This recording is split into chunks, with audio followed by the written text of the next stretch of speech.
Hey everyone, I'm Ermysenigma. Welcome back to my channel and welcome to the 72-hour challenge explanation video / mini analysis video, and I'm really going to focus more on the mini analysis than the actual explanation because I don't think this challenge is too difficult to understand. So anyways, the reason this is called the 72-hour challenge is because you only have 3 days to find all the monsters in the challenge. If you find them, they'll be yours. If not, you won't be able to get them. And in order to get all these monsters, it's going to cost you challenge coins. You get them by completing various tasks such as breeding, collecting food, collecting gold, and winning PvP. And unlike other events like the maze or the progressive islands, where you have to log in like every 8 hours or every 4 hours, where items respawn, this isn't the case in this event. In this case, you can honestly just spam over and over again, for example collecting gold, and you're going to end up getting more coins. Or you can plant food over and over and over again and get more coins. You can breed monsters, spend gems to speed up the breeding, breed another monster, and you get more coins. And the same is true for player versus player. You can do player versus player. If you run out of all 3 battles, spend 5 gems, get another battle, get more coins, and so forth. But most of those require you using gems, which I imagine most of us don't want to do. So the one thing we can actually somewhat manipulate without spending many gems is the collecting food task, and I'll talk a little bit about that later on.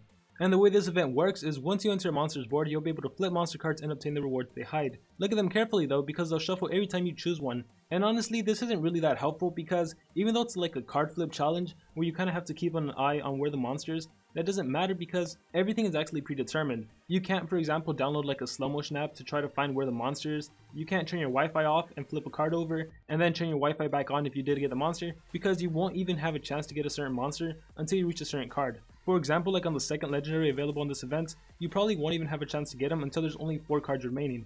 And even when there's only 4 cards remaining, it's not even a 25% chance to get them. It's probably going to be like a 6%, then a 17%, and then not even a 50-50 when it's down to the last 2 cards. It's probably going to be like 25-75% chance. So that's how this works. The whole flipping cards, the whole sliding card animation, that's just for fun. That's just to have some sort of animation and not make it boring. They could have done a roulette wheel spin, they could have done anything. But the point is, don't take the whole card flipping so seriously. There's no way to actually look at where a monster is behind the card.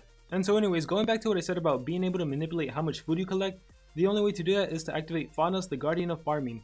And hopefully you have it leveled up all the way to 3 stars, which means all your farms will increase their production by 100% for the next 2 days, which is absolutely great. Because of the way the event works, the more food you collect, the more coins you get.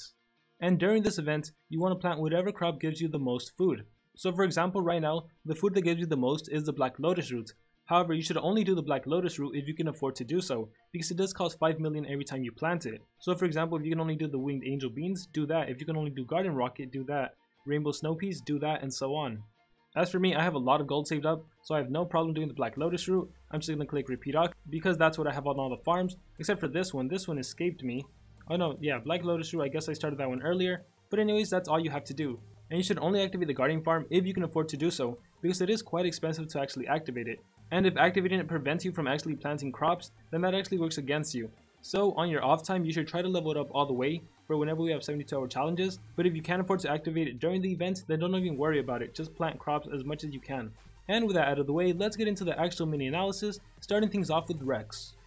Rex has an incredible power of 2950, which is actually the second highest power of all the epic monsters. He's second only to Pandolfo. And keep in mind that epics only go up to level 90, which means this power is enough to rival some legendary monsters if you actually rank him up to level 100. As for his life, he has 23,237, which is actually the 5th highest life of all the epic monsters along with Horus. And even though this is only at level 90, it already rivals a lot of legendary monsters, especially a lot of legendary attackers. We've seen a lot of fire attackers that tend to have a life of like 22k, so he already has 23k at level 90. And as for his speed, it's 2,830, which isn't necessarily that high. He's like in 66th place along with a few other epic monsters. But you know what, the speed doesn't matter too much, because if you think about it, in a team wars, the legendary monsters are going to go first anyways. Rex isn't going to be going first. So as long as your legendary monsters can deny the enemy team, then Rex can get a turn in. And furthermore, making this monster even better is that his trait is hardened.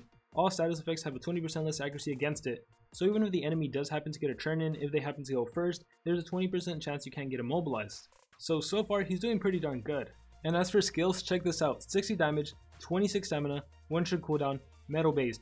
Sure, it targets a single enemy, but come on, it's 60 damage. And if that didn't impress you, he also has a 75 damage metal based skill. Also costs 26 stamina, except with the 2 turn cooldown. So that's pretty darn amazing. If you have a legendary monster that attacks the enemy legendary monster and it doesn't finish him off, you can pretty much guarantee that Rex is going to finish him off with these attacks and his power. And quite possibly using a 60 or 75 damage skill might be overkill, so maybe all you need is this skill, which deals 45 damage. and on the plus side it also gives you double damage, which means on the following turn you can be hitting the other legendary monster with what essentially will be a 120 damage skill or a 150 damage skill if you have double damage on yourself. So if you're in need of a strong epic attacker, Rex is certainly the way to go. Now the thing is that he is an attacker, and when we look at other epic monsters, they can AoE freeze, AoE stun, single stun, 2-turn possession. There are so many great deny epic monsters that you think you might not need Rex, but just if for every reason you need an epic attacker, seriously Rex is the way to go, so I would recommend getting this monster. And not to mention, out of the 3 monsters available during the 72-hour challenge, he is the cheapest. Anyways, next up we have Olafur. And I'm honestly not sure what to say about Olafur. I have really mixed feelings about him, and I think I have more negative feelings than I have positive feelings. So if you want to check out my full analysis, I'll link it at the end of this video as well as in the description. But in a nutshell, Olafur, his stats are nothing too amazing except for his life. His life of 34,985 actually puts him in second out of all the Earth legendary monsters, so he's second only to Oros, who has a life of over 40k. So Olafur is definitely extremely tanky. But one thing not so great about this monster is his speed of 3,300, which is pretty darn slow. On the upside though, he is immune to stun, which is what a lot of Earth monsters will use to deny the enemy monsters. Moving on to skills, this is where it gets a little complicated, so check out this skill. Deals heavy earth damage, gains immunity to daze, freeze, and possession, and I'm going to start off by saying I actually don't know whether this is a sub-skill, whether it's a guaranteed fact that he gives himself immunity to possession and freeze. It seems like it from the description, but I'm not sure about the whole ally thing. I'm not sure if it is random or if it just doesn't do it. If someone actually has Olafur and runs the skill and you know what the skill actually does, please let me know in the comments below. With that being said though, you're probably thinking, oh, this monster is fantastic, he's already immune to stun, he can make himself immune to freeze and immune to possession, that's so darn great. But keep in mind what I said about his speed. 3,300, that is pretty slow. Deny monsters, the really good deny monsters, tend to have a speed of 3,465, so there's no way Olafur can compare with them. Even if you give this monster your best speedruns, if the enemy has the best speedruns themselves, there's no way you can go before them. Now of course if you activate your Rune Guardian and you manipulate the runes to make yourself faster, it can work, which I guess is a valid argument, but just keep in mind that if you ever use this monster along with a common in Team Wars, you still risk your common getting defeated by an enemy legendary monster, and if it's an Earth War, most likely the enemy has an enemy Bronzes, and Bronzes can still Mega Stun, so this skill doesn't completely protect you. But taking a look at other skills, he has a skill called Gur, which gives him a big shield, a 50% shield.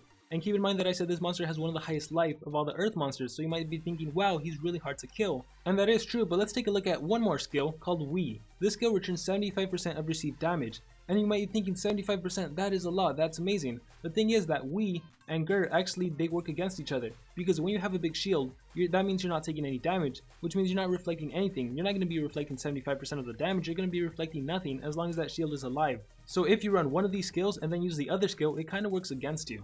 This monster does have an AoE skill that removes all positive effects from the enemy, as well as a single skill that removes positive effects from the enemy target, and it's spammable, which means against someone like an Oros, who can give himself a lot of positive effects, like life regeneration, protection, double life, Olafur could prove to be useful, but at the same time Olafur himself might struggle taking down the Oros.